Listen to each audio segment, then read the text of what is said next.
पौडेलद्वारा बिहीबार जारी भएको सार्वजनिक खरिद अध्यादेश 2083 मा के छ?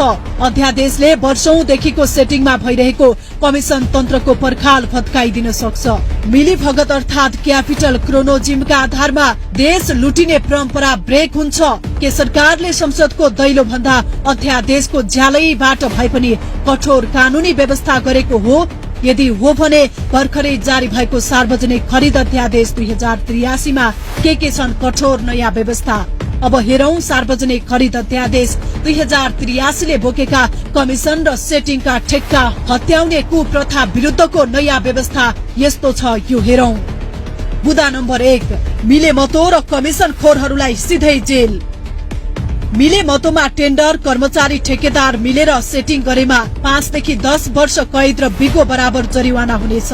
त्यसै गरी गुणस्तरहीन काम र कमसल सामानमा काम गरेर भुक्तानी लिनेलाई 3 देखि 7 वर्ष कैद सहित बिगोको दोब्बर जरिवाना छ। यस्तै नक्कली कागज पत्र पेश, झुटो अनुभव र गलत ब्यालेन्स शीट पेश गरेमा 2 देखि 5 वर्ष कैद र कालो सूची 5 वर्ष राखिने भएको छ।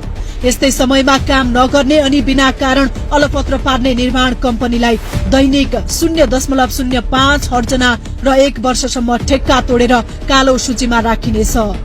बुदा नम्बर 2, इबिडिङ अनिवार्य कागज आउट। मिलेमतो र सेटिङसँगै गुणस्तरहीन काम र झुटो अनुभव र गलत ब्यालेन्स शीट भएमा 2 देखि 3 वर्ष कैद या जरिवाना मात्रै थियो। अब सिधै भ्रष्टाचार मुद्दा सरह जेल सजाय हुनेछ। अब सिधै ई बिडिङ अनिवार्य गरिएको छ। कागजको चलखेल सदाको लागि बन्द भएको छ। बुदा नम्बर 3, 10 लाख माथि ई बिडिङ अनिवार्य। अब 10 लाख माथिका सबै टेन्डर अनिवार्य ई बिडिङ मार्फत मात्र हुनेछन्। कागजी टेन्डर खारिज गरिएको छ। रियल टाइम बिड ओपनिङको व्यवस्था गरिएको छ, जुन सबैले लाइभ हेर्न मिल्नेछ। अफिस बन्द भएपछि खोल्ने चलन पनि बन्द भएको छ। बोलपत्र मूल्याङ्कन एआईबाट मान्छेले नम्बर दिने होइन, सफ्टवेयरले अंक दिने हो, जहाँ सेटिङ गर्न असम्भव जस्तै छ। बुदा नम्बर 4, एक व्यक्ति एक ठेक्का नीति। अब क्षमता भन्दा बढी ठेक्का लिन नपाउने भएको छ। कम्पनीको चुक्ता पुँजी र अनुभवको 5 गुणा भन्दा बढीको ठेक्का लिन बन्देज गरिएको छ। यस्तै सब कन्ट्र्याक्टमा कडाई गरिएको छ। 25% भन्दा बढी काम अरूलाई दिन नपाउने भएको छ। काम ओगट्ने, अरूलाई बेच्ने धन्दा अध्यादेशले सधैँका लागि बन्द गरिदिएको छ। यस्तै समयमै आयोजना नसक्ने र 2 वटा ठेक्का अलपत्र पारेमा 3 वर्ष कालो सूचीमा राखिनेछ।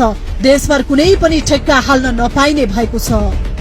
बुदा नम्बर 5, कमिसनको सूत्रधार कर्मचारीलाई पनि कारबाही।